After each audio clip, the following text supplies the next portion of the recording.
Yeah. Good morning, everybody. It's wonderful to see you. And thank you, especially Iñaki, for joining us today. It's always a treat to hang out and to hear what you have to share about the practice in general, or life in general. And you know, I've known Iñaki now. We're I'd say we're close.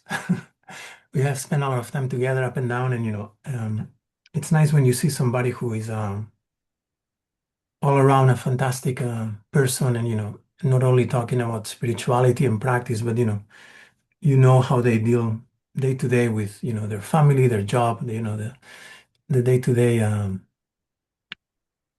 things that we encounter. Because it's very easy to talk about practice and our dreams and our this and that, but then when the rubber hits the road, I think you say in English, how do you what kind of person are you? So I think Iñaki, besides being a top notch superstar scientist worldwide, which um, you know he's a fantastic practitioner, and also he has three beautiful kids, wonderful wife. So it's like somebody that has the whole package, together. So it was great to hear. Okay, so that was a very rough introduction, but most of you know him. So um,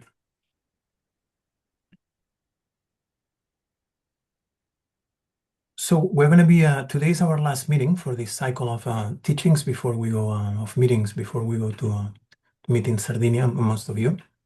Um, so the essence of what I've been talking is very simple, and this is also why I wanted to invite Iñaki to give it his own personal view. But the essence of what we've been talking is very simple. No? It's just arriving to the present moment, um, which obviously there's a big spectrum between just having a glimpse of presence versus gradually stabilizing more and more that presence. Um, and then just softening our heart, our points of view, our experience of what is it that we encounter. So gradually we can more and more recognize who we are, and what is it that's this thing that we call life is. No? So it's obviously a very big project, but the steps are always the same thing. The first step is always arriving. No? So whatever you are, here, anywhere you are in the day to day. And this is something that, over the years I have learned a lot from Iñaki myself now, how to integrate, you know, how to integrate what we do, because most of us have very busy lives, different, everybody within our circumstances, but everything is busy. Um, and that seems to be almost like a contradiction. No? How can I have a steady practice that gradually develops fruits while I'm so busy? No? So that's going to be a very good question for Iñaki. Okay. So first we arrive, and then just feel present in this moment. And this doesn't require anything. Okay, we talked about this every time. We've been talking about sanctuaries of the heart as an external place where we can visit, as an internal place where we cultivate positive emotions. Okay, love in one's heart, and ultimately, sanctuary of the heart being this space where the mind is just resting um, in presence,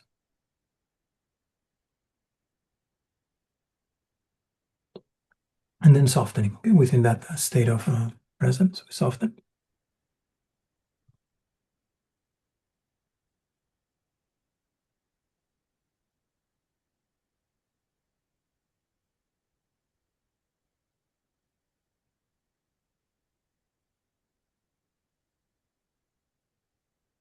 Let's do a short round of the alternating nostril breathing. Okay, let's do three of each.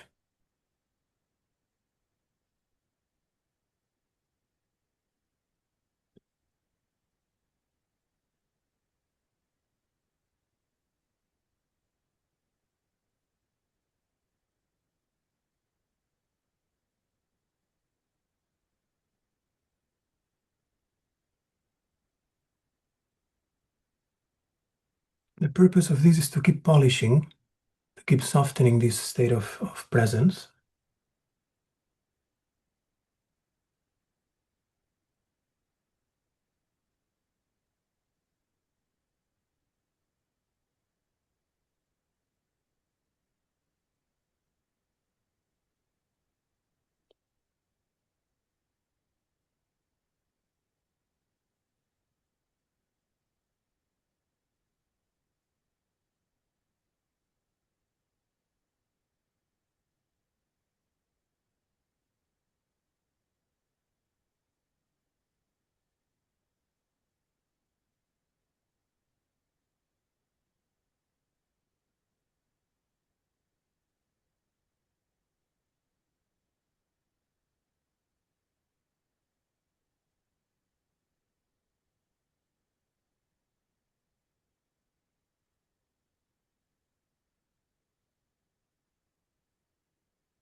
Then gradually the breath coming through the side channels into the center, breathing in down to the navel. And as you exhale, just exhaling up the center into the crown. And then just coming out and showering with this beautiful golden light all around us, on top of us, and just feeling the inside of the body, like this beautiful vase.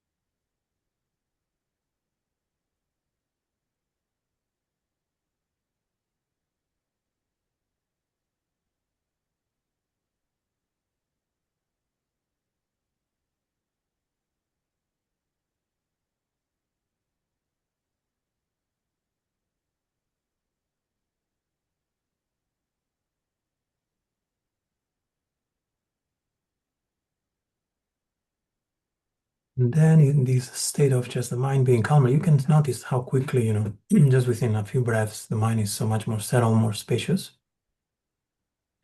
So we visualize our root teacher or whomever, inspires you more trust in terms of your teachers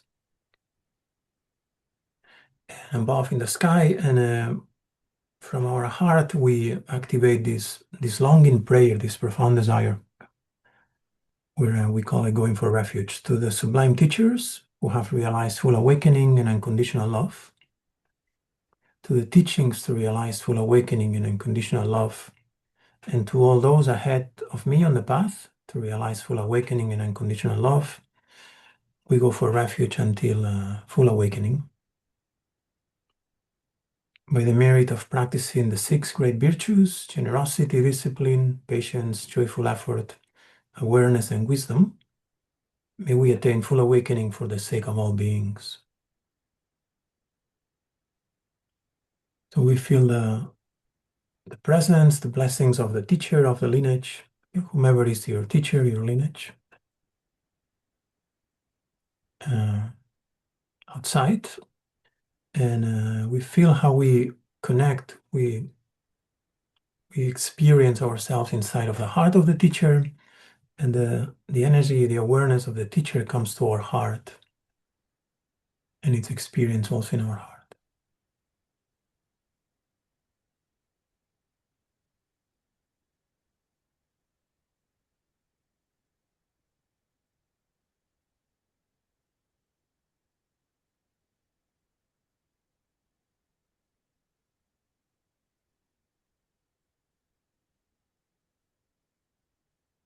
can rest like this for a minute. I'll read the next prayer.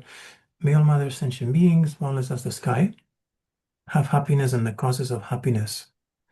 May they be liberated from suffering and the causes of suffering. May they always rejoice in the happiness of others. May they rest in equanimity, free from attachment and aversion. May all illness that afflict the bodies and minds of beings be healed, and may no more illnesses ever occur again. So from this state of presence, as our mind becomes more peaceful and more open, we activate this motivation across all time and space that all beings might experience happiness, especially the kind of happiness that cares for others with love, regardless of who they are. All mother sentient beings, limitless space, especially those enemies who hate me, abstractors who harm me, and those who create obstacles on my path to liberation and all knowingness. May they experience happiness, be free from suffering, and may we swiftly establish them in the state of unsurpassed, perfect, complete, and precious Buddhahood.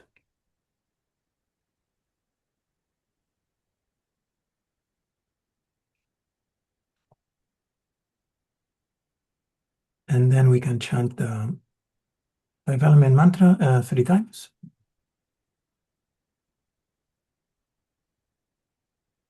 Om Ahum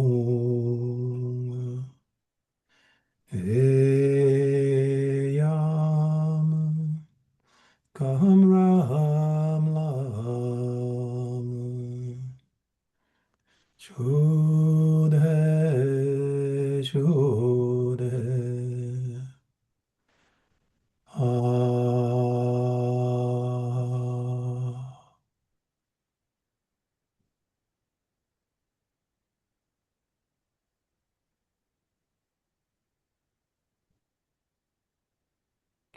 Om Ahum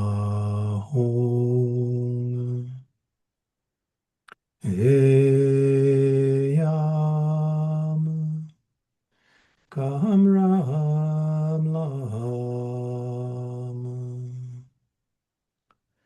Jodhe Jodhe Ah.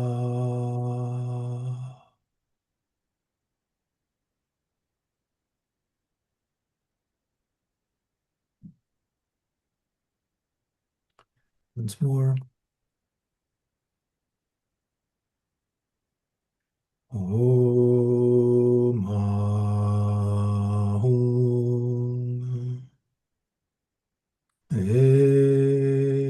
Eyam Kaham Ram Lam Jode Jode Ah.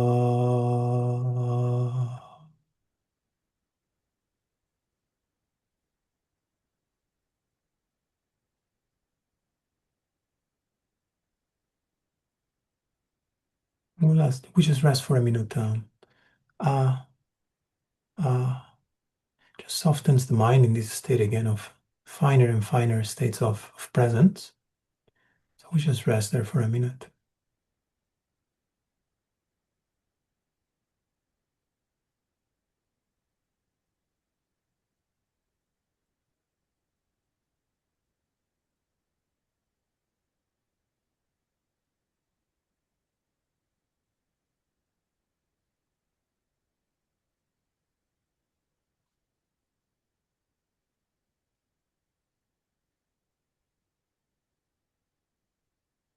Usually, the we know that the our preparation or our preliminary part of the practice, which is what we just did, is working because the mind will be calmer, the body will be softer, and we will feel this, regardless of what's happening, we'll feel this glimpse of joy, like almost you start feeling like you want to start giggling. So that's usually a good sign.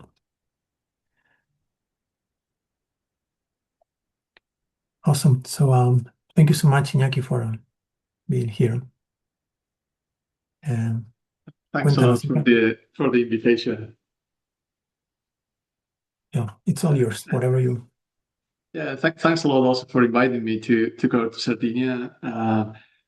I kind of did my best to make it happen, but I couldn't.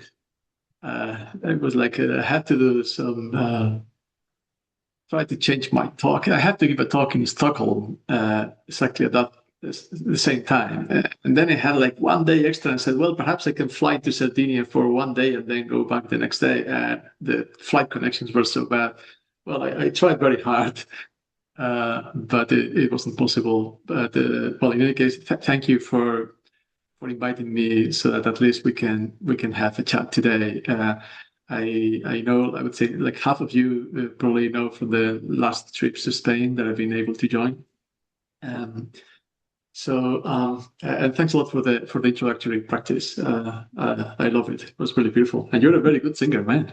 Yeah, it's my plan B. The voice. This is the voice. So a little bit of background. So when I was a kid, well, until the age of 18, I didn't have interest in anything. So, I mean, some people are interested in spirituality or they are intellectually very kind of awake and they have a lot of interest when they're kids. In my case, until the age of 18, I didn't have interest in anything. Um, the only thing that my parents told me that it was very much my thing is like, you were always lying down on the sofa. They said, you were always like, you wanted to sleep all the time. And laying down all the time. My uncle's family came into the house. Where is Iñaki? He's laying down somewhere. So, and then my interest in the thing of the dream yoga, it was like, perhaps, there is something very much imprinted in my mind stream that is related to the state of dreaming. So I was all day daydreaming, and at night I was dreaming. So it was, and I thought I didn't have interest in anything, but to stay in that intermediate state. So it was by the age of 18 that I started to do meditation practice. Um, and suddenly, and also I have to say I was a very, very bad student. So very bad was like I was advised by the teachers that I shouldn't go to university because I mean I was failing most of the subjects in high school, and I was not interested at all in studying. So, but it so happened that I ended up doing biochemistry in the university because that university was close to my home, and said, well, perhaps I can do that. And then, at the age of 18, something happened that correlated very well with the start of the practice of meditation, and it was like I felt as if my mind would have been under a thick cloud, and then suddenly through the practice of self-observation and through the practice of qigong and some energetic practices, I somehow began to see things more clearly. And then at the university, I started to have like really top marks. I ended up doing a PhD and dedicating my professional life to research. So, but at the same time, so it was like a part of my heart was into science and into, let's say, academic discovery, and part of my heart was in the inner practice. So I had this dichotomy of inner experiences and subjective perception of things and the quest of objectivity and scientific discoveries. So it was like for many years it was like being married with two women, and I couldn't decide whether I would dedicate my life to teaching of yogas and becoming more like a therapist or a professional yogi in a way, and on the other hand, whether to become a scientist. And I could never decide. It was, and that made me suffer a lot for many years until something happened many years back now, um, and it was the realization that consciousness threads across yogas and science and any experience that we can have. So gradually, the distinction between I am practicing meditation, I am with the family, I am giving a talk, I'm doing research, I'm writing an article, it just disappeared. It just disappeared. So the external activity can be this or that. But when the focus of the mind was not so much into the manifestation of what you do, but more on who is experiencing and who is behind the experience and who is the perceiver and which are the features of the perceiver, I realized that perceiver was like a mirror, was like empty.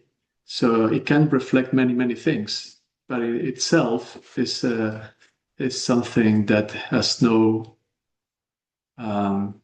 It's not a scientist. It's not a yogi. Has no profession. It's just consciousness, and the identification of the personality, not with the activity of what you do, but more of your inner nature, resolves all the doubts, resolves all the conflict about what I had to do in my life. And then it became less my life. The life of Iñaki became less and less important. I began to flow in a very easy way. So this has been with me for the last 20 years or so. And the experience itself that led to that particular state of mind, the identification of part of the mind that is not changing. It's not changing with what you do. It's not changing during the day. It's not changing at night. So that recognition came in a dream experience in my case. So dreaming and sleeping has always been very much what I recognize is very deeply rooted into the personality of if you believe in reincarnation, I would say of this reincarnation. If you don't believe in it, I'm happy with that. So, but at least in kind of my the important things for me. I mean, some people are more into the activities during the day.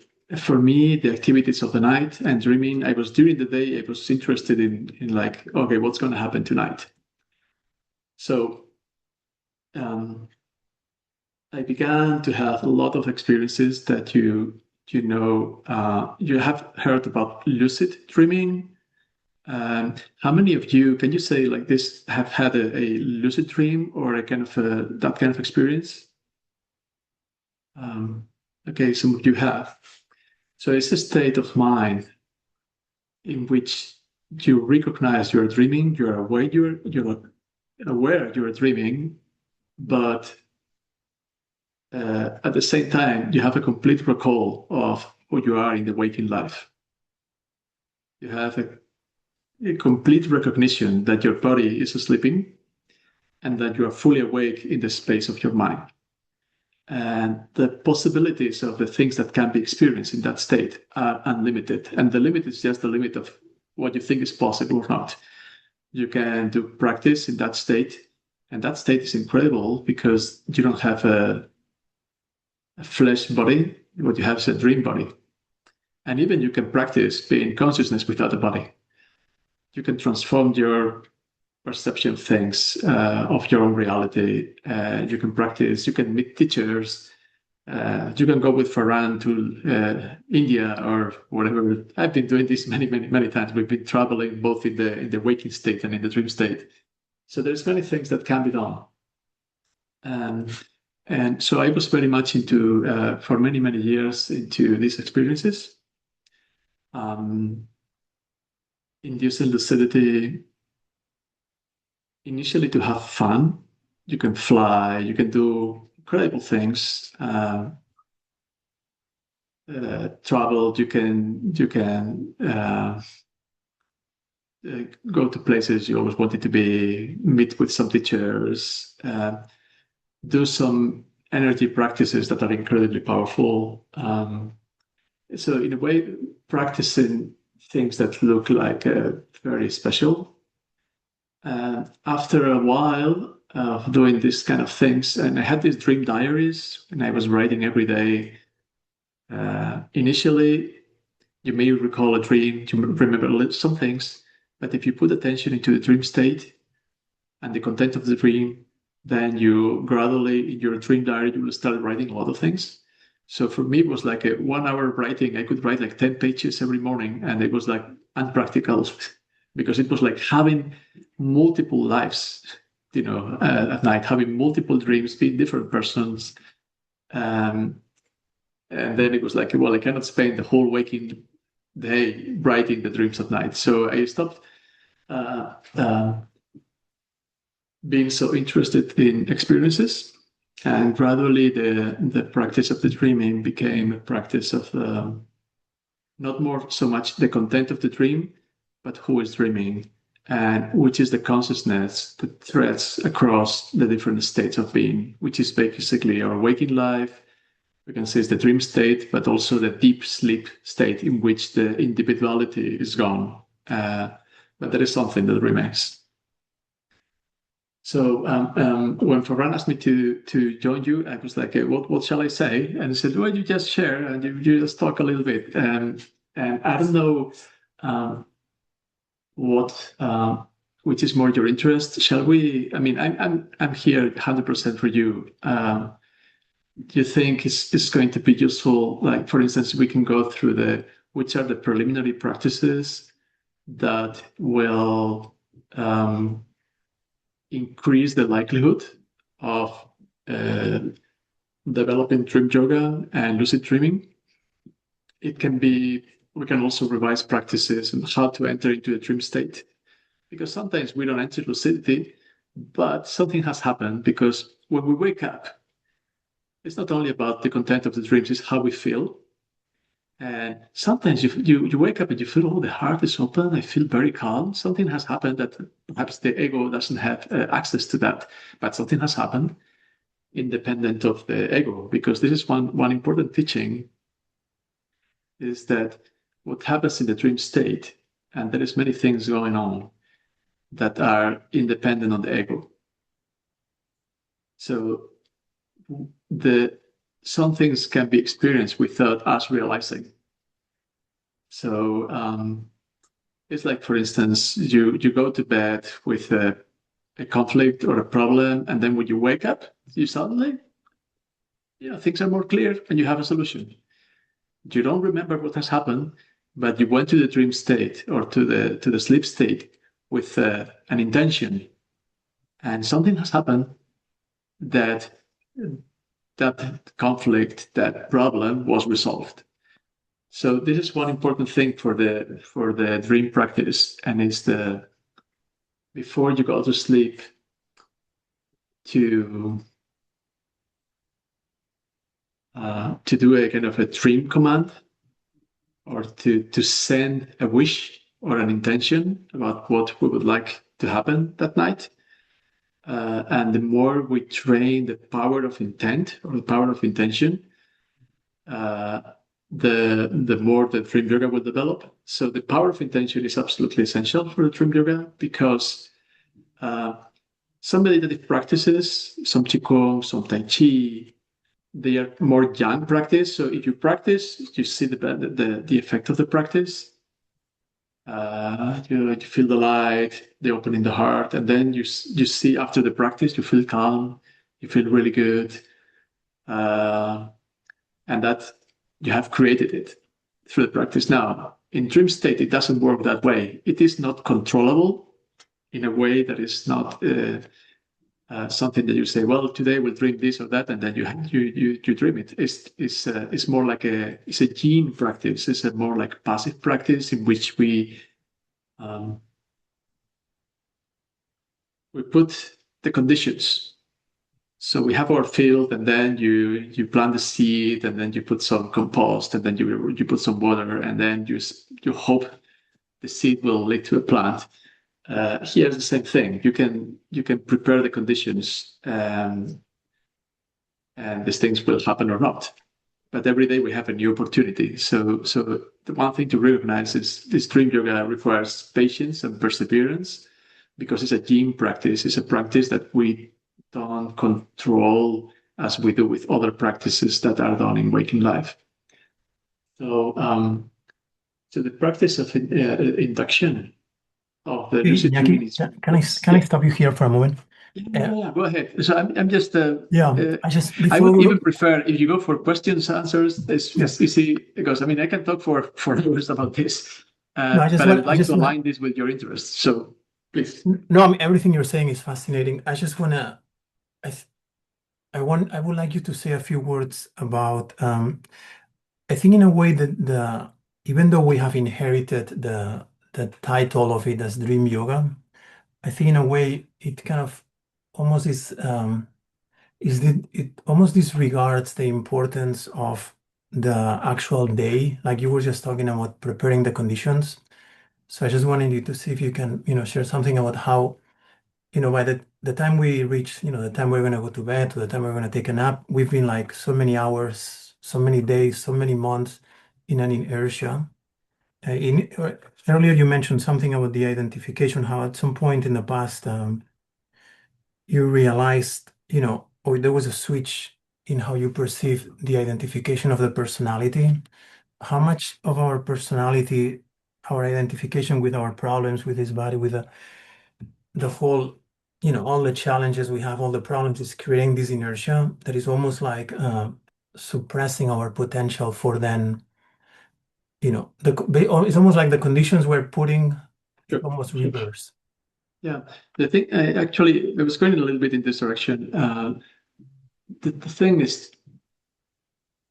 one realization of the lucid dreaming is that everything you experience, whatever conflict, whatever incredible thing that happens, you know it's you, right? Because you know your body's dreaming and all what you're experiencing is your own mental state as a three-dimensional reality and with people walking around. But you realize that the whole thing is part of you. So, I mean, when you're inside of a dream and you realize you're dreaming, you say, "Oh, all this is me." It's All this is me. yeah. All this is me. And you see sometimes there's dreams with violence, or there's dreams with conflict, or there's dreams with peace and with incredible insight. Sometimes there's clarity, sometimes there's less clarity, but all these things is you. And there is no doubt about it because you know all these things are inside your own mind. Now, when you start having those experiences in the dreaming state, something happens and there is a switch in the waking state. And the switch is that you start perceiving things not as independent from your own being. You start seeing things as part of yourself. So when I did this pilgrimage to Santiago, the one, well, many of you know, one of my vows was to see everything external as internal, to see everything as a part of an extended me that is as big as the universe. So um, instead of when I saw a conflict outside, I was not saying, "Oh, these are strange people, what they are doing." So my mind stream was like everything was part of me. All the things that I was experiencing. If I was experiencing conflict in my life, if I was attracting something beautiful or something more problematic, I was not blaming on others. I started seeing that I had something to do, that the perceiver and the reality perceived that this is a unity and that we are that all things in my life were not just oh okay yeah it's luck or is whatever or is good luck or bad luck and this external reality well it was uncontrollable and I had nothing to do with it. I began to see that uh, I began to take responsibility for the things that happened to me.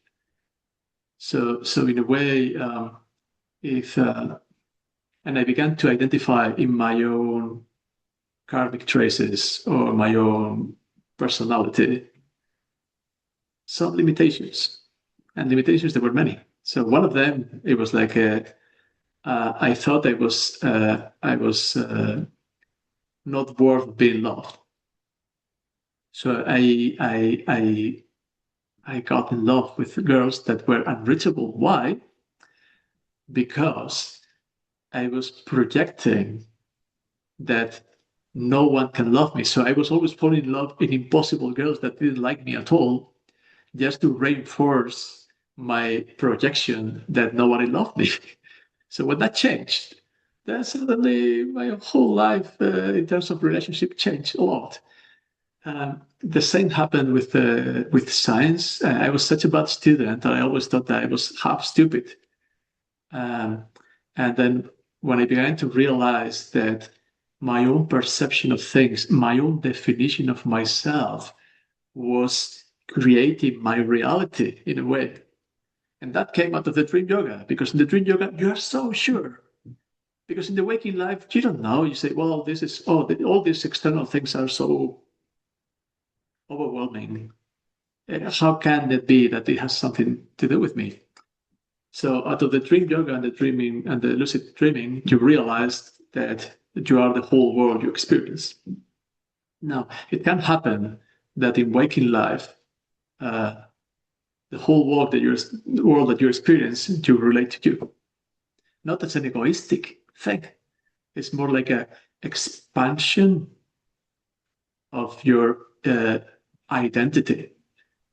Identity, we most of us is just the boundaries of our body, right? This is my identity, but not the things around me. Nothing to do with my identity. Now, through the dream yoga and through the practice of yoga, so the consciousness, what happens is that the identity becomes expanded and expanded to the maximum. And one of the teachers I met through Ferran, uh, with, well, you probably know him, through this book of the Doctrine of Vibration, Mark. That we both love him very much. So he said in his tradition, the first teaching is to tell the adept, you are the whole universe. You are the whole universe. If the person gets it, there is no more teachings necessary. If not, then, well, let's start the process. But the teaching for me of the dream yoga and of the lucid dreaming was not all these incredible things that can be done. It was more the realization that the whole world, it feels like a universe, because you look at the stars, there is forest, there's cities, there is people, there is things going on, there is conflict, there is wars, there is everything in the dream state that you can experience. But all these things is just you. And if you experience something that is pretty fearful, you realize it's your own fear. If you experience whatever, you realize it's your own thing. Now, when that practice is so deeply rooted into your new personality, let's say, and you're in waking life, and you start integrating the different parts of your life. So the night life and the waking life they get more integrated. You start to enter into waking lucidity. And in the waking lucidity, you're walking through your own self. That is not the self that is egoistic again, and then you do whatever things, and then I will win the lottery, and then becomes this. It has nothing to do with that. It has to do with the expansion of the individuality, and you recognize that this body is one part of it, that the whole thing is like kind of it's not independent from yourself, and this opens the heart to everything, because the mind and the memory is limited, but the heart has a memory as well. And there is, if you put things into the heart, it's not endless. So if the heart can open to embrace reality, not reality only in the dream state, but reality also in the waking state. And in the dream state, if you manage to enter into lucidity and you want to experience the nature of the mind, the nature of the Buddha, the original mind, the many names that this particular state has, you have to do one thing. You need to open the heart. That's the shortcut towards something very, very, very deep. So once you open the heart into the dream state, what happens is that the whole reality, all the many, many, many things that can be experienced in the dream state, they turn into light.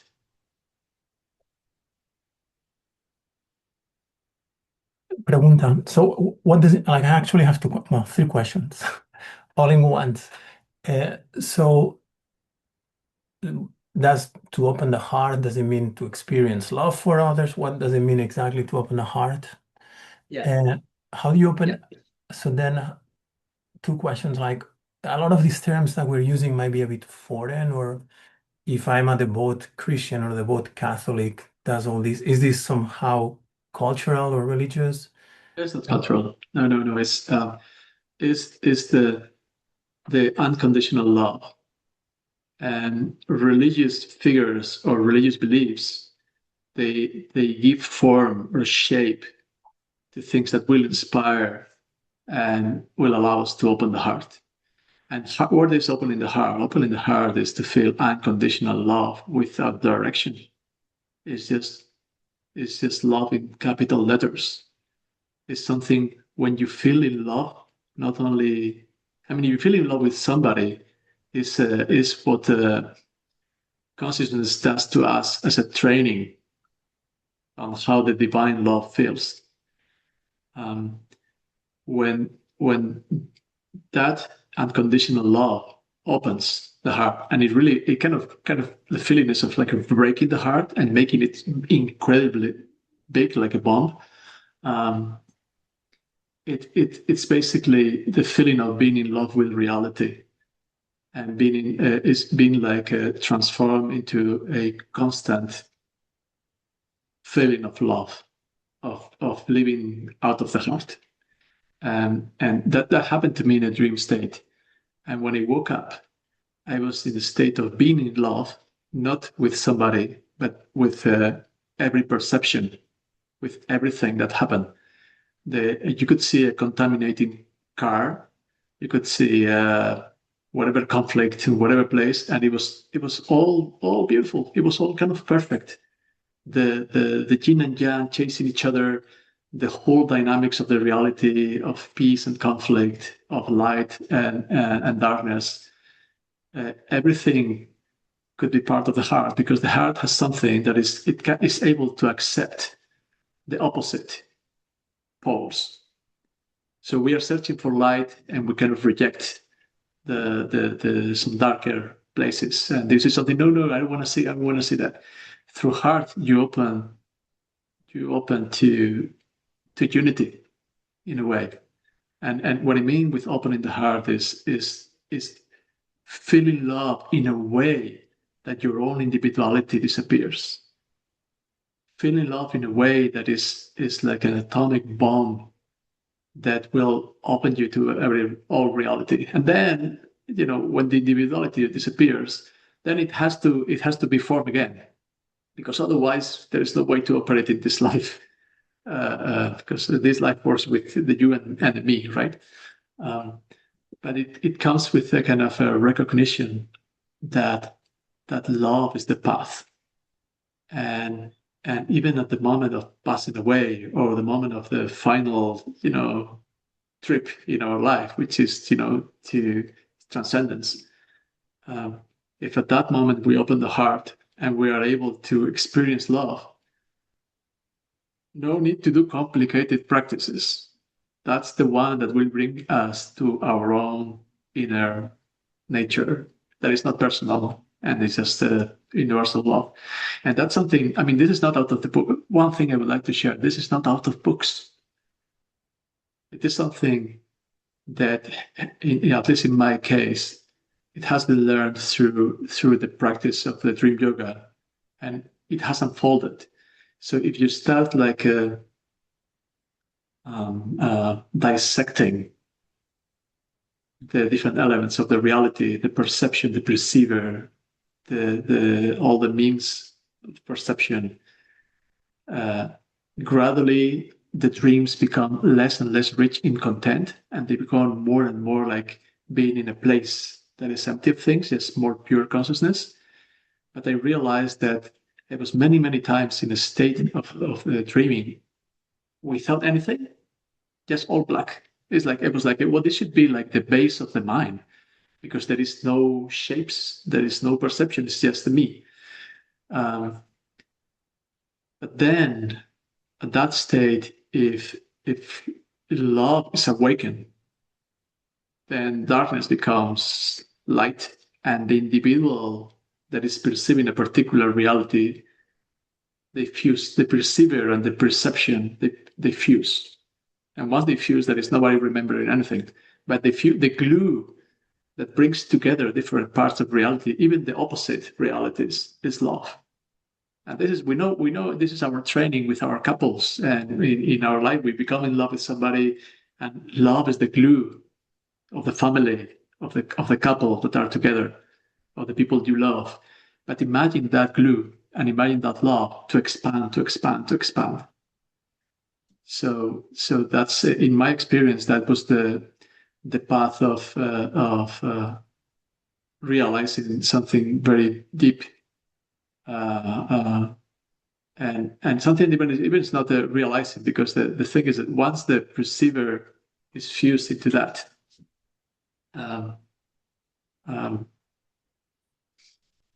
individuality becomes less relevant, and my problems became less relevant. Yeah. Yeah, thank you. That's beautiful. We both have studied, and some people here, quite a few people here have met Garchen Rinpoche too, and have studied with him. And I think it's just very useful to keep this reminder of even the most, one can seem the most sophisticated and most complicated, intricate process of understanding awareness, and it just can be all rooted in an experience of love, as simple as that, and in how in day to day by our just being open to what we experience. We do this practice of where we, pray to receive the blessings, to stop grasping and rejecting, to stop this constant back and forth between like and dislike. So yeah. Sorry, go ahead. The thing is, we are changing all the time in a way, right? Some things we feel positive and negative emotions. We are not all the time in the state of always positive, always stable. So the reality, this is changing all the time. And sometimes we feel bad because we have felt that, or we had a bad thought, or so in my case, I had this conflict for a long time as well. But this conflict has disappeared with the realization that you can be many things. And so once your individuality is not constrained, condensed into I am like this in a particular definition. In my case, the definition of myself now is very, very, very, very broad. So I can be many things, and I can, as the American poet said, I can contain multitudes. So you can be. Some people may think that you have contradicting thoughts, but you can be many things. You can be many things, and there is one thing that if you identify yourself with that pure consciousness, depending on the context where you are, you can behave in different things, and you feel that there is no conflict at all. But if there is something that really is a piece instruction is like the path that opens the heart, or the path of compassion. That's moving forward your spiritual path. You can fill the mind with ideas and read thousands of books of multiple traditions, but the one that opens your heart is very easy to choose, right? The mind gets mistaken all the time and can be fooled, but the heart not. So so that has been my experience, and also when thinking about science and spirituality and the yogas. Um, in my case, my heart is very much so. Both paths have heart, so that's why I didn't have to choose. Because in my case, choosing was like saying no to the path of the heart. Because in my case, the path of the heart is not a single one. It's a path that threads through duality in a way. So that's why I'm doing things that seem to be contradictory to each other. Because for me, the purpose is to overcome duality. That's why I'm doing things that seem opposite to each other, and in reality, they are different manifestations of the same consciousness and the same love in a way. Yeah, that is also, thank you. That's also very, I think, very useful because often there's this sense that it has to be either or, Charles, you had some questions you want to ask. Time is kind of going. You want to ask in person, or I did email them to him, but you can ask. Yeah, I can ask. Hey, Iñaki, thanks for sharing. I'm Charles. We Yeah, haven't met before.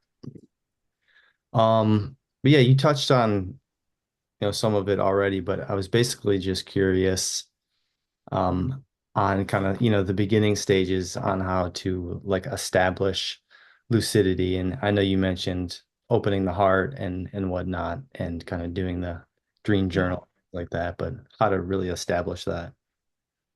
yeah. So if, I mean, there's multiple elements that you have to work on the conditions first. So the first step towards developing lucid dreaming and dream yoga is to go through your own why.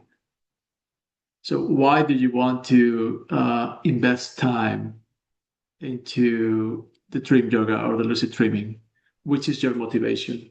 Is just out of curiosity, or there is something deeper there? So if your motivation is strong, then half of the path is already uh, moving forward.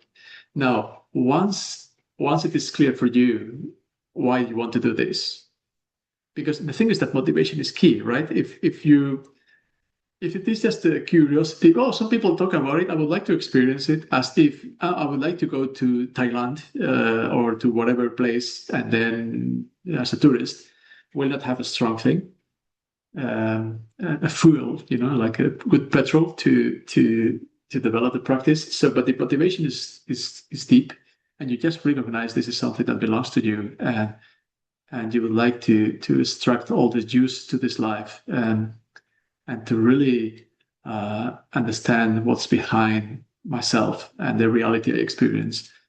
And you have that clear. Then the next steps are you need to start stabilizing the mind. So meditative practices are very important. So you need to develop focus of the attention. So lucid dreaming requires to focus the attention in a particular state. And if your attention is not lacks this ability to focus, it's going to be difficult to have lucid dreams that are perhaps you can have it for a very short period of time, but not longer time. So motivation is key, but then ability to stabilize the mind and focus attention. Another thing is emotions. So anything you do in waking life to stabilize your emotions, because if, for instance, if fear is your predominant emotion, when you go into lucid dream, what will manifest into the lucid dream is anything you're afraid of. And you will say, oh, this is not for me, this is not for me, right? If you're afraid of spiders, then a big, big spider, hairy spider will appear. So in waking life, you work with stabilizing the mind, the emotions. You need also a particular degree of vitality, like a surplus of energy, because lucidity, if you are very tired, when you go to bed, then the main function of sleeping will be the predominant thing, which is to recover, to revitalize. But if you go to bed already revitalized and you have a high level of energy, then there will be more clarity and you will remember more dreams and there will be more consciousness in the dream state. So you see the different elements: motivation, then you stabilize the mind, you work with emotions, more, and with emotions, I mean positive and negative. So you need a kind of equanimity to go to a dream state, because in the dream state, if you have very positive emotions, this bursts all your psychological or psychic energy, and then you appear back in bed. So emotions, good level of physical vitality, and one aspect that is key as well is the sleep depth. So if any of you tend to go to bed late and wake up early, and your own, let's say, system requires, imagine, 8 hours of sleep to work properly because of your own constitution, and you sleep 6 every day, you're sleeping 2 hours less. So that creates a sleep depth that will create like a state of mind that is kind of dizzy and it's not clear. So if there is a sleep depth, it's important to pay it back before developing dream yoga. So start sleeping a little bit more. And in our society, that's quite prevalent, right? To sleep less than we should, because it feels like the waking life is the only important thing. Our jobs, our families, and what we have at night in general, what we think about it is like, well, this is just to relax and to revitalize so that I'm ready for the next day. We rarely see the night as a space for self-discovery and personal development. So that is related to the issue of the motivation. So do you really think that dreaming and sleeping, or that dreaming is just a fantasy, that it's nothing real, it's nothing useful? If that's somehow rooted in your unconscious mind, that will make a lot of difficulties to advance in this path. So the recognition of the potential of the dream yoga is very important for the motivation. Especially all of you are in the path of self-discovery and opening the heart, and that's very clear because you're with Ferran, right? And you're attracted to the teachings of Ferran, so that's very clear in all of you. So the night is a place, is a field that is incredibly fertile for developing and going deeper into the path of the inner discovery. In the 6 yogas of Naropa, which are basically the yogas, different paths for the enlightenment in the Buddhist tradition. So imagine how important this is. They say there is these 6 different paths for full enlightenment. One of them is called dream yoga. So imagine how important this is.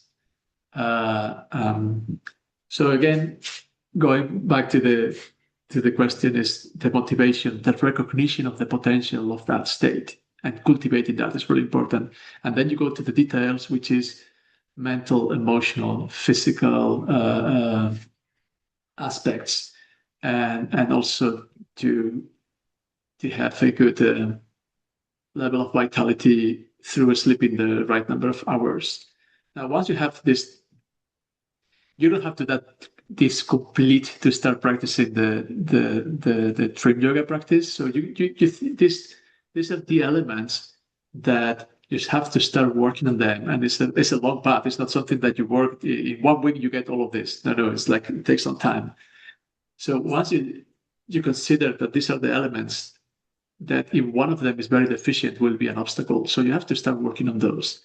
So once you're in this path, the best method, in my own experience, to induce lucidity is through creating a mental program.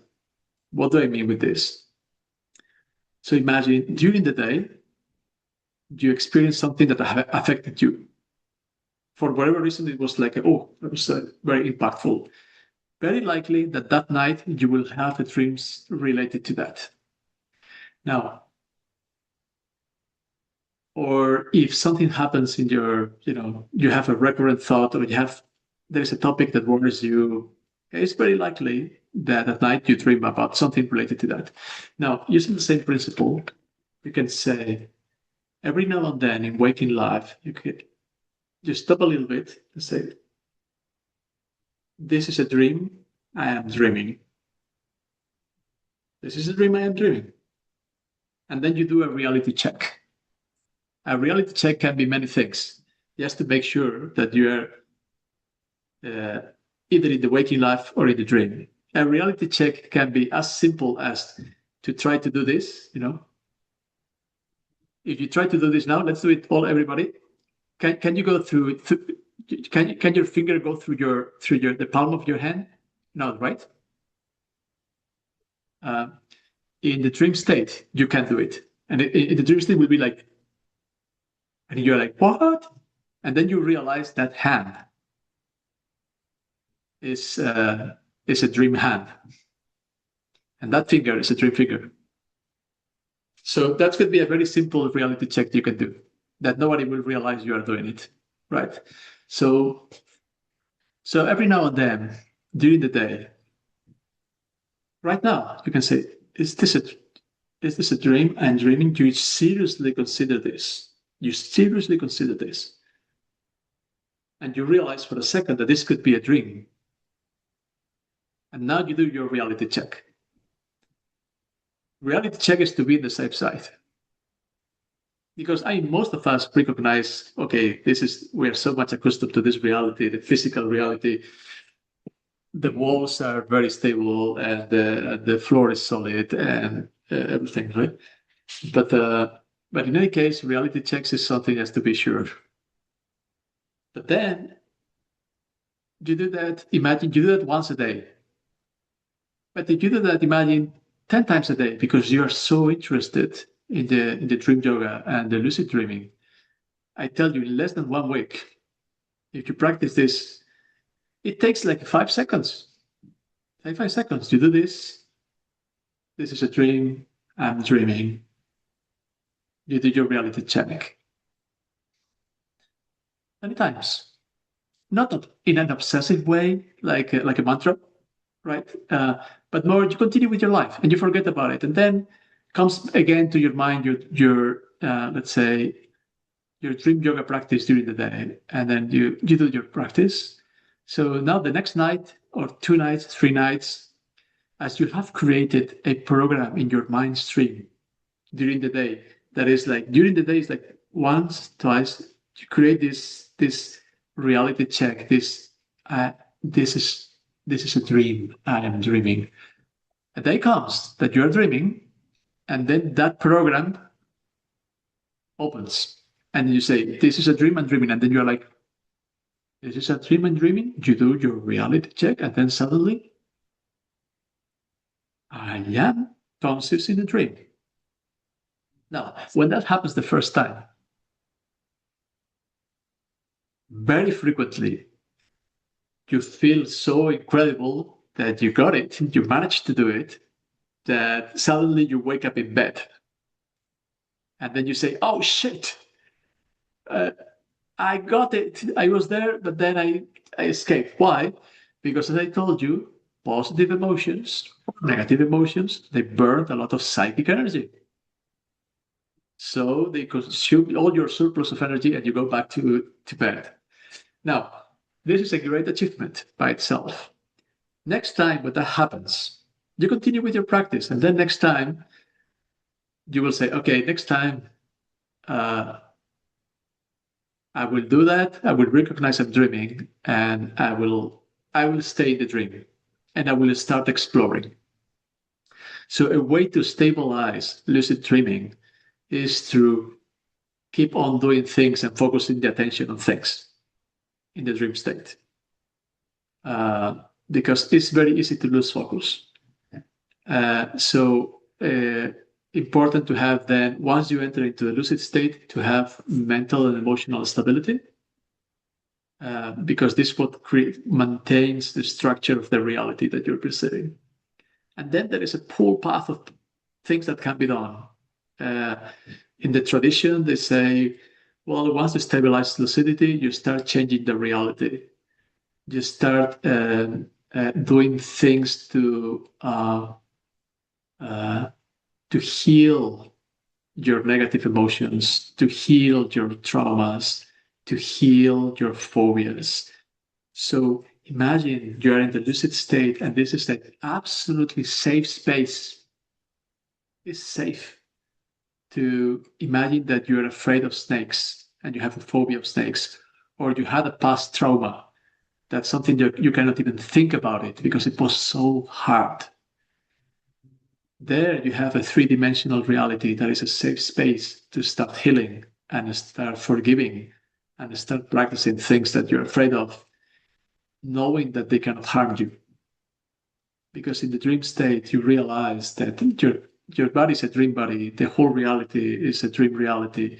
Is not material, and then you can practice things by knowing that your physical body will not lose integrity, and then you will wake up in bed again, and you will be healthy, and it's going to be fine. So a moment comes in the dream yoga that you start polishing the aspects of your personality that are limiting the progress in the past. And then you can start developing the more positive aspects, or you can say even, it's hard for me to open the heart. It's hard for me to open love, to feel love. Can you, in the dream state, throw an intention or think about, teach me how love is felt in the dream state? And something will happen that you will feel. I mean, the point here where I would like to convey to you is unlimited possibilities. Unlimited possibilities without our reality here. The physical reality is slow in general. The physical body, I mean, yeah, it's things are, sometimes difficult to. The feelings are not very strong. It feels limited and slow. In the dream state, things are really, you can experience things that you feel you need to experience, or you can solve problems in a very effective way. In a very, very effective way. Yeah. I don't know. Has this answered the question, or Yeah, absolutely. And then some. And there do was you a have more question? questions, Charles? Oh, sorry. Yeah, there was another question. I don't know whether the questions you sent me, Ferran, were from Charles on the use of Yeah, supplements those are from. to induce lucidity. Look, I have here a kind of mixed feelings. So these supplements, there is some, and there is even some papers, scientific papers. I just read one on brain research, revising the different supplements that have been described to induce the likelihood of having a lucid dream, like galantamine and many others. And Kamalunga is another one. It's a plant-based. The thing is that most of these things are important in the context of ritual practice. What I mean is that you can do it once as something special, and this will increase the likelihood of having a lucid dream. That's fine. But if you become dependent on these substances to do lucid dreaming, that will turn into a limitation and will turn into a potential problem, because I think it's far more important to strengthen your own ability to induce that rather than being dependent on substances. But because what can happen is that if you take the substance to have a lucid dream, gradually they will develop a kind of buffering effect, they will be less and less effective, and you will need a bit higher doses. So I would recommend to use that very rarely and in the context of something special, not as in a regular basis to induce lucidity, because it will create a dependence. And then if you don't take it, your dreams is going to be very blurry and very unclear. So I think I would be very careful into playing with neurotransmitter inhibitors, etc., because it's also not clear which are the side effects of that in the long term. So it's a shortcut, and shortcuts may be necessary under some circumstances, but I wouldn't use that as a regular basis. I think will eventually create more problems than solutions. So trying fine in the context of something special is like doing an ayahuasca ritual or something that you're lost, or you think you need some guidance, or you really need to experience something out of the ordinary. In that circumstances, under those circumstances, I would say it's fine to explore, but don't create a dependence on that, because then you will lose your integrity. And this is quite important, especially when you are reaching. So the dream yoga is very much related to the yoga of transcendence and the yoga of passing away, of dying, let's say. So according to some teachers, if you use substances to induce that state, you burn your essence, and at the moment of death, you will have more difficulties in the bardo or in the intermediate state. So the regular basis should be empower you through your own inner abilities, your genome, your genes. This is incredible potential. This is what I do in my job. I do the epigenetics. It's basically to unlock the potential of the genome. And we all have it. It may take more or less effort, but we all have it. So you can use them very rarely in the context of something special, but I would not recommend this as a regular basis. I think I made myself clear, right? It's like, Yeah. yeah. I want to thank you, Iñaki. I want to point out two things that you said because we talk a lot about this in previous sessions, and in this idea of building a sanctuary of the heart, you said, I'm paraphrasing, both positive and negative emotions burn up a lot of psychic energy, a lot of mental energy. So this wheel of, super bad, super good, super bad, super good is very exhausting. And this is one of the reasons that I understand you're saying that our capability for having both dream yoga experiences and overall a good life in general, it's very limiting. And then I think you also said something that I think is very important, because we often say, "Oh, I don't have time for this, I don't have time for that," but it's really not about time. I think it's more about our motivation, and our motivation is really based on understanding the potential. Like, I think Iñaki is making a lot of points of, obviously this is a 1 hour conversation, and so we're just talking here, back and forth, and two guys from Spain with a funny accent just sharing some basics here. But the point is, like, what is being conveyed here is in such a fundamental aspect that humanity has explored over history, over thousands and thousands, hundreds of thousands of years, of an awareness that is much more fundamental than everything that is happening, that is actually threading all states, no? So wakeful state, dream state, deep sleep. Okay? So it's not about having time or not having time. It's about, like, do we understand the potential of that we have through exploring some of these techniques, and is that really informing our motivation? So you touch on this a little bit, and I just wanted to make sure these two things are very clear, because we can have all the techniques, and Iñaki said, "Okay, thank you, Sean. See you later." You know, you can read hundreds of books, thousands of books, you know, but unless we really take the time to reflect, you know, Iñaki said, no, is this really important to me and at which level? So I think that's fundamental. Narcis, do you have any questions? You might not have any questions. I don't know. I'm still taking it in, Okay. trying to process all the information. So Okay. yeah, but very, very, very powerful and very, very interesting indeed. Okay. Anybody have Please any other? feel free to ask whatever. Don't feel that there is no comment or question that is not relevant. I think if anything comes to your mind, please go ahead. I mean, Well, one thing that comes to mind, we know that we have these three layers in our consciousness: the id, the ego, and the superego. Basically, how would you layer all these three, or are these even showing in your perception? Are you counting them into this whole experience?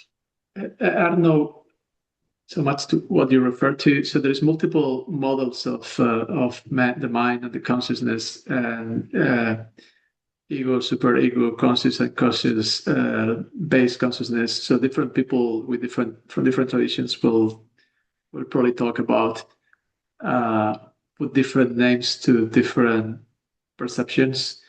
So another way of seeing it could be like the negative ego, which is the egoistic one, the positive one, that is the one that kind of seeks or follows the guidelines of the heart, and then there is the original mind, or something that is even not, that is like the basis where the individuality takes place. So I don't know how that correlates with the words you used,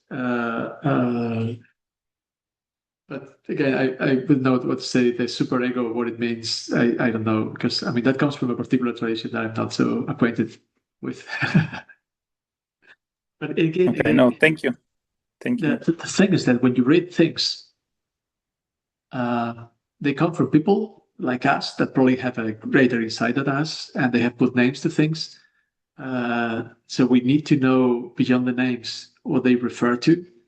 And usually the whole information that is in the books, I believe that the information of the essential things is something that we can experience, and then we can see. And that's why I like, for instance, from the Oriental traditions, they say, don't believe what I say, just experience to know whether what I say is true. So don't take anything for granted, just see the truth of that teaching within you and your own practice. So yeah. So probably your question, I would encourage you to go deeper and try to find the answer through your own experience. Sounds good. Thank you. Earlier you mentioned Martin Chwatsky. Some of you met him because he came to here to Rochester, and he would often say, he would say like all these, because his tradition, the Kashmir Shaivism tradition, is one of the top humanities philosophies in terms of exploration of the mind, and it's so complex in a way. And he would always insist. He said, all these thousands of volumes, what do they mean to you? What is your experience? What is it in day to day? Like you in your house in the moment, in any circumstance, what is it that all these things mean? And something that I have learned and share with Iñaki and from our teachers, and there's a flavor to this sense of lucidity that happens when you are in a dream. It's like a very precise experience that it happens also during the day if you can retrieve because the moments of lucidity, and I like to hear your opinion on this, Iñaki, but lucidity in a dream, obviously has a bit of a different, I would say, flavor to it, but that also has what you tap into the dream as you experience lucidity it's really no different than what you tap in wakeful life when you experience lucidity. So it's almost like it starts opening up. It's almost if you're in a room with all the windows are blackened, you start scratching a little bit and you start seeing what's outside. So that's really what a lot of what we are, I understand what Iñaki is sharing, and my experience is like so much of what happens in the night can also be glimpsed and tasted of what happens in the day and stabilize that way. So I like if you have to hear what. Look, the lucidity is just a recognition that there is no independence on what you experience and what you are is related. So what is lucidity? Lucidity is like everything that I experience is me. This is lucidity. In a dream is so clear because you know in a dream that all the things you are seeing is not an external reality. You're in bed laying down and somebody. It's not and then you see in lucid dreaming is so clear.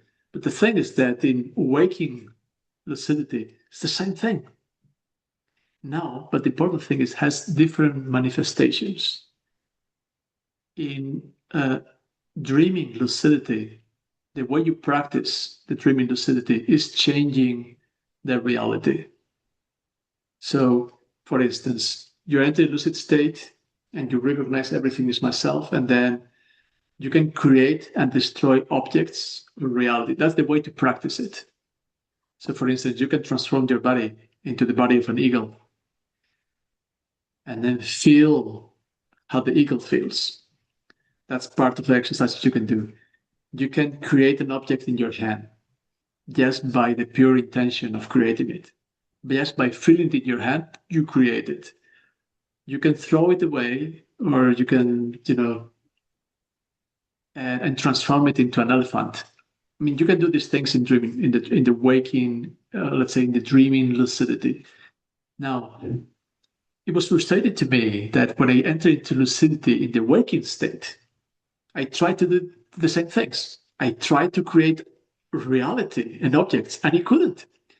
And it was like, I don't know, because you enter into lucidity and you feel like, oh, this is the self expanded to the whole, being the whole universe. Now, the way to train lucidity in waking state, you can change mental and emotional states in a blink of an eye. It is not about transforming things. It is if you feel you're super angry or you're obsessed with a thought that sticks to your mind and you cannot stop thinking about something, enter into lucidity and realizing that this conflict is me. That is, creating and perpetuating the conflict by entering into lucidity. I mean, if you live in a couple at home, there is conflicts with your wife and your husband. From time to time, there are some things, If you enter into lucidity, at that moment, did you realize that this is me? And then you can change the whole situation in a blink of an eye. Give a hug to your partner and say, I love you. And then the whole thing is, what has happened here? You have transformed your reality, not by transforming the shapes and the appearances. You can transform mental and emotional states through the power of recognition. And this is to me, this has been really a very fundamental teaching that was not in the books, it was in the practice. That lucidity is the same state of lucidity, but in the dreaming state or the waking state, the way to practice it and the way it's manifested is different.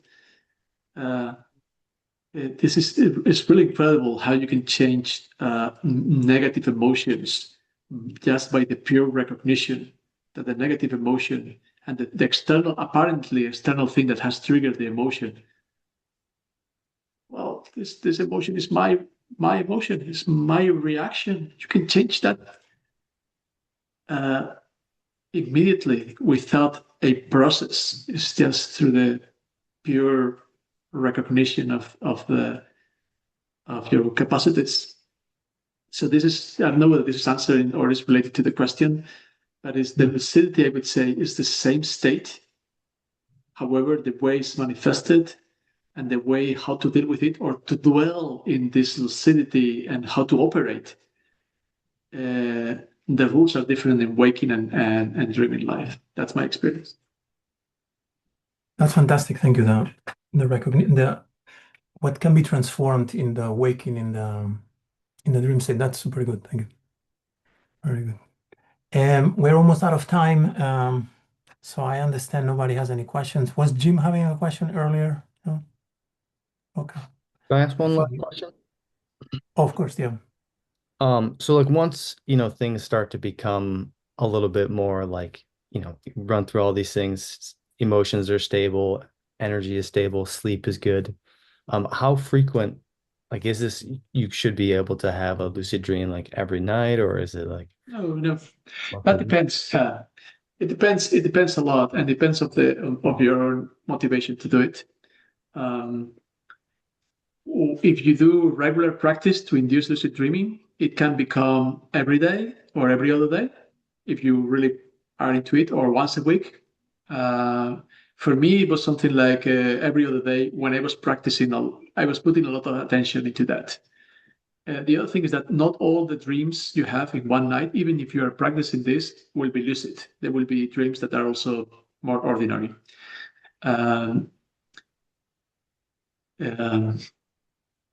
With time, lucidity or the incredible things that you can experience in lucidity, they become less and less important. Once you've had many of those experiences, I mean, it's like having like a virtual reality or device that is super high tech, and then you can do incredible things. But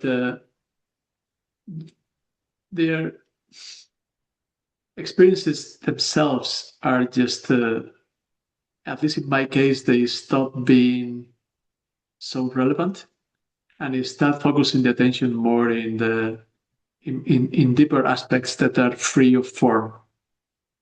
Because most of the experiences is because I experienced something that is spectacular. I meet a teacher, a master. I got a very deep insight into something. In my case, after having going through so many experiences, meeting teachers, having like in teachings, in the dream state, I had a lot of teachings. I kind of gradually the focus started shifting, not so much into the content of the dream and the experiences, but more into the who was experiencing and who am I, and what's behind the experience itself. So to go more into the nature of things rather than into the manifestation of things. So in my case, so if you are very much into the practice of lucidity, you can have, some people every day, some people every other day or once a week. And you can stabilize the dreams and have longer experiences of lucidity. And you can write your books and your dream diary, like, volumes of it.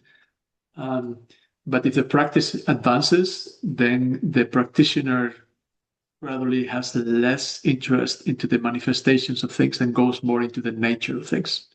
So this is a bit initially we are attracted to the experiences, but gradually we go to the nature of reality. And at least this has been in my experience. The things that I'm interested now, I'm not super interested in having a dream, of lucid dream and flying or dissolving my body. And the interest is less that than the recognition of the nature of things, both in waking and dreaming state.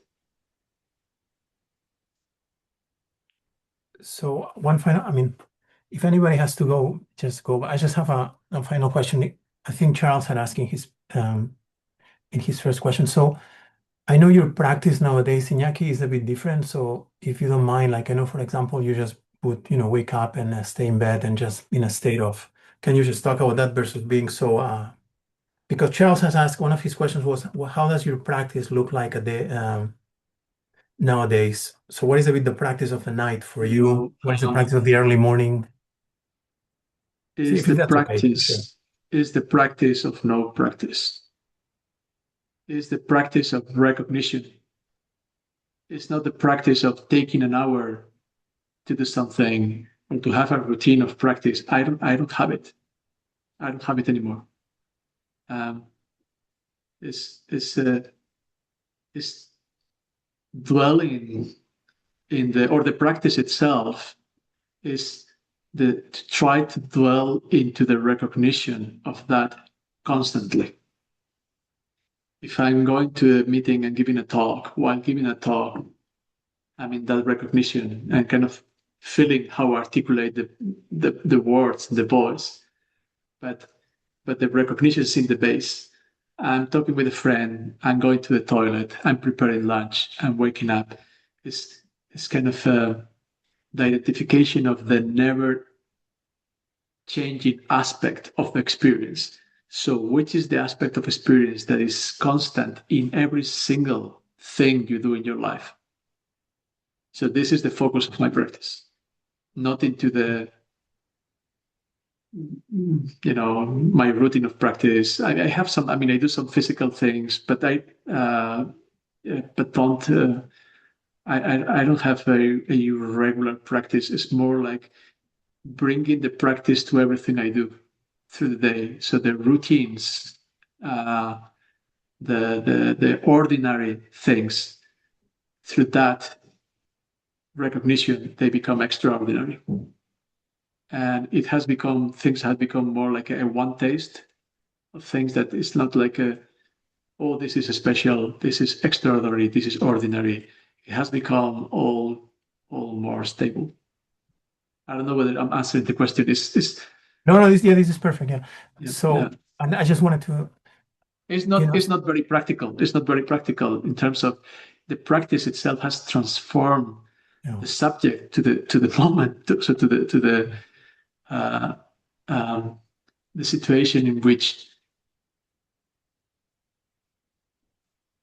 I don't feel that by doing a mantra many times or by doing this practice many times, the recognition of that part of the mind that is not changing, and I see it present in the mantra, and I see it present when I go to the toilet or when I'm cooking or when I go to work.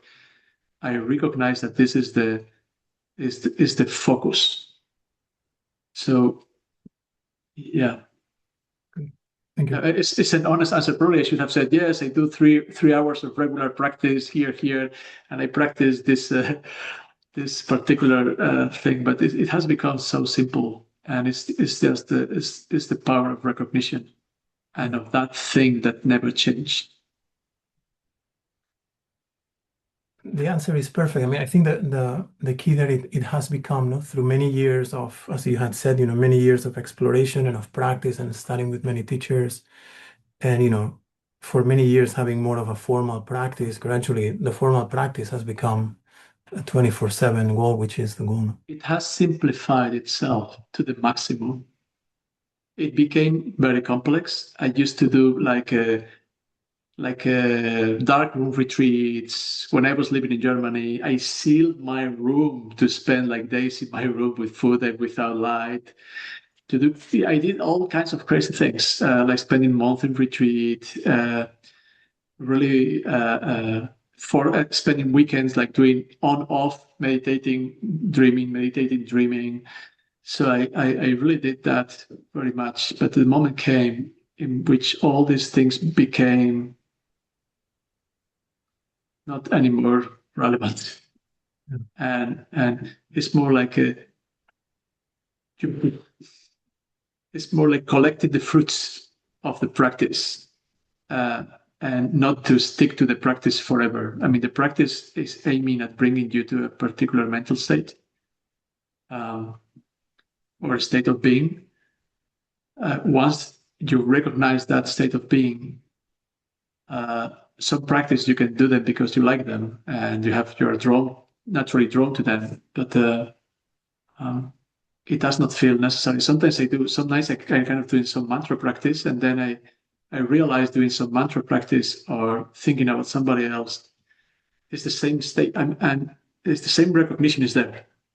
And I say, okay, yeah, what is the goal? Is to at least the goal has become to kind of sink the individuality into that stream that never changes. And there can be multiple experiences, but that thing is never changing. And it's a practice that where everything, you're not afraid of anything, positive, negative emotions, because the recognition of that thing is there. It's something that threads across duality and across different states. It's just that recognition. It's as simple as that. It has become incredibly, incredibly simple. And it has allowed me to have this crazy life of being an academic scientist, having chats with pharma and with whatever, and talking about very Being esoteric regularly in the things. Spanish, Iñaki's regularly in the Spanish press, in the Spanish newspapers. Very esoteric. Talking to the press, I have no problems. I have to talk to TV2, like one of the main TVs, TV2. Yeah.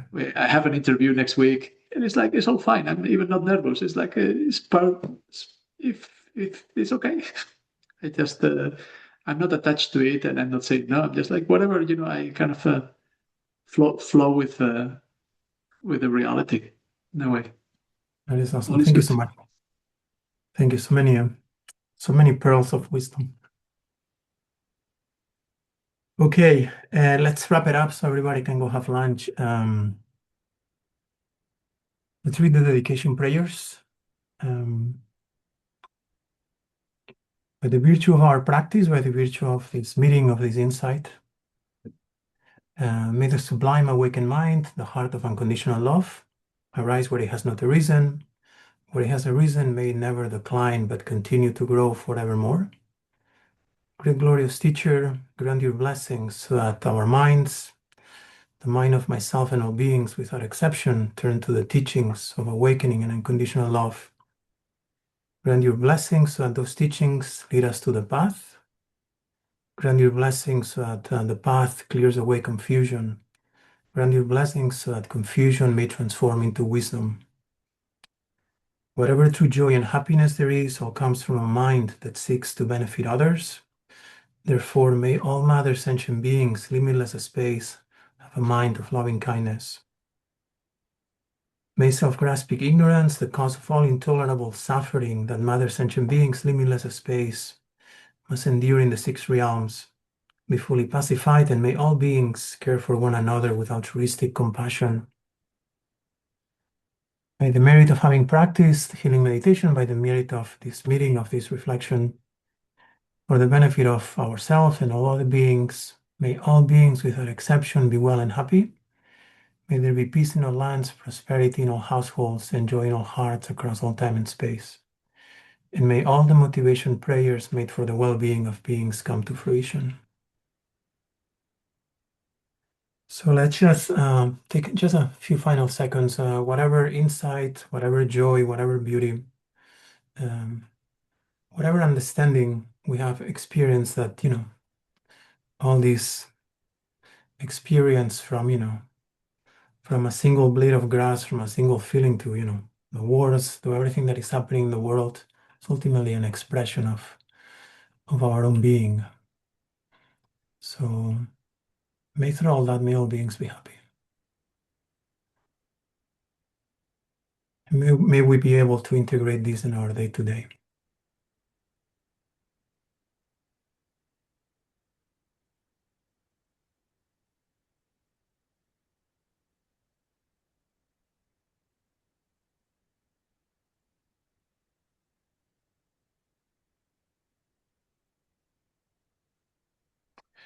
Wonderful. Well, thank you so much, Iñaki. Thank Thank you so much you, to everybody everybody. who's here. Thank you. Well, have a great trip in Sardinia.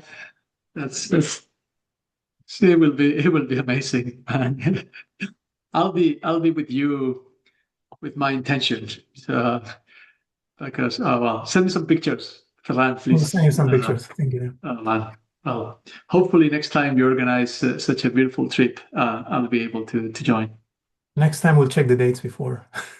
Oh yes. Thank you. Thank you Okay. so much. Amy, Thank you, Bea, everybody. Papa, Have a good Carol. day. Bye bye. Ciao. Bye, Iñaki.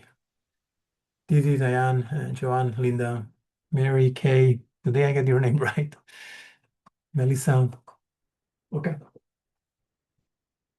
Mike and Nancy, hey, Miss Sinner, Cheese, and Sally. Thank you so much. I hope this was helpful, and I'll see you soon, or I'll see you in Sardinia. I'm going to be sending an email with some details for those who are coming. We stay in touch. Okay.